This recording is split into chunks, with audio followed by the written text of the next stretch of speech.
Peace. Shalom. Greetings in the name of Yahweh to the collective, that is.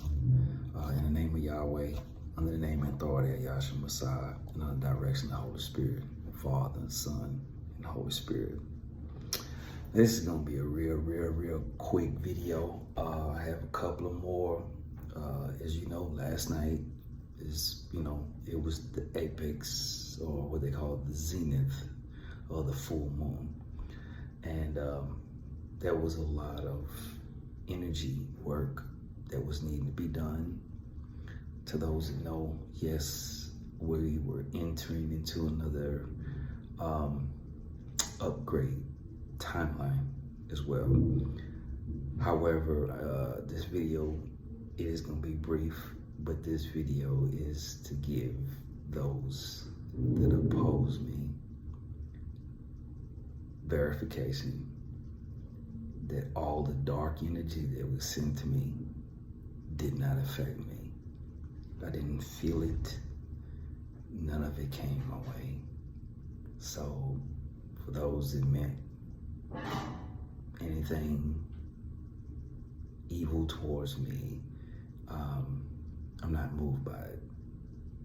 But nonetheless, I could use the extra energy, because when you're able to transmute negative energy into light energy, it becomes a power source, conscious-wise, and you know what you can use with energy when you know how to manipulate energy. Now, this is me speaking by myself. So therefore, I actually want to say thanks for the contribution. It was beneficial. All that work didn't do nothing but just set me up, greater things, greater things to come. But let me get to the reading that I want to do with the collective, because I'm feeling oh, I feel wonderful. I really do. This is beautiful. I'm going to be in the book of Deuteronomy, and Deuteronomy 28, and 28 is dealing with the basically blessings and obedience to Yahweh. Now, the first verses 1 through 14 are the blessings when you come into the covenant with Yahweh. Now, as I've spoken before, Yahweh is not in the building. Yahweh isn't here. But when you work through your darkness, when you go through your 40 days and 40 nights in the desert, or if you're more rebellious, this in terms would be like in the story of the book of Numbers, and you will be wandering for 40 years before you get to come into the promised land of Jericho, which is none other than your spiritual prosperity. Remember, anything that's in the spiritual is also in the physical. But let me get straight to the point, because I'm going to have to make another video here later on, but this is one of the ones that I just want to get out real quick, because I tend to know by the energies that move around me when people seem to think that they have had some type of impact on me. But nonetheless, it doesn't. But for those that choose to try, hey, like I say, the energy can be transmuted, and I can use it. So, hey, thumbs up to my adversaries. I'm going to specifically speak on verses 15.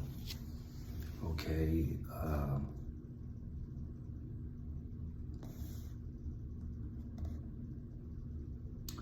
Verses 15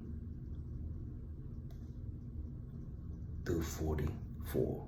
Now that's kind of steep, I know, but the warnings for breaking these particular commandments, all right, this would be the fallout. Now, for those who don't know how to read the spirituality or understand the history or the symbolism of the Bible do not understand that these blessings and these curses are beyond timeline.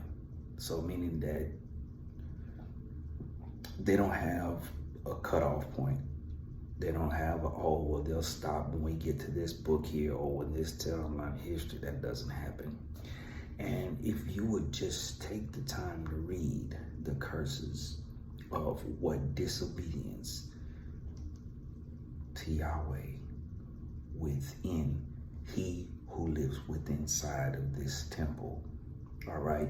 And for those who are thieves in the temple who misuse it, these warnings of disobedience will be the revelation of the detriment by free will of choice. The same way those who choose to try to use their shadows to harm people, there's penalties for breaking spiritual law.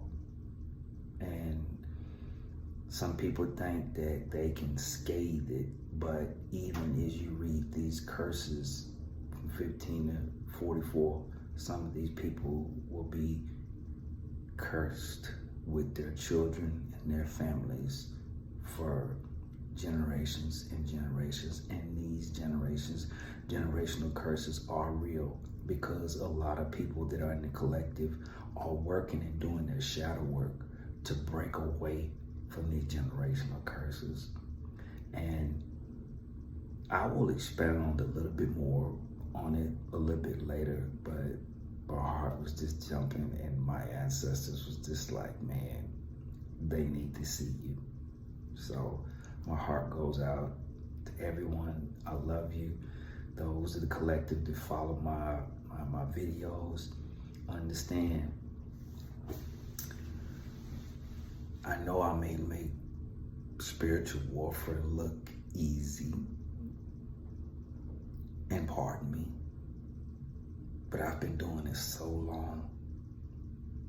I've had so much of it that even in Pandora's box, for those that seem to think all hell is broke loose, there was one thing that's always at the bottom of Pandora's box: hope. That was the only thing left after all the darkness, all the madness had left. It came out to go out into the world to plague it. I'm that hope. I love you. And I pray that all the collective keep your shadow work up. Step it up. We are in our best timeline because Yahweh does not miss nothing. Yes, he sees everything that you do. By all means, I congratulate you. And I pray y'all hold y'all's position, because the glory that's to come is nothing like the test that we have to go through to get here. As I say, Shabbat Shalom. I'll be back. I love y'all.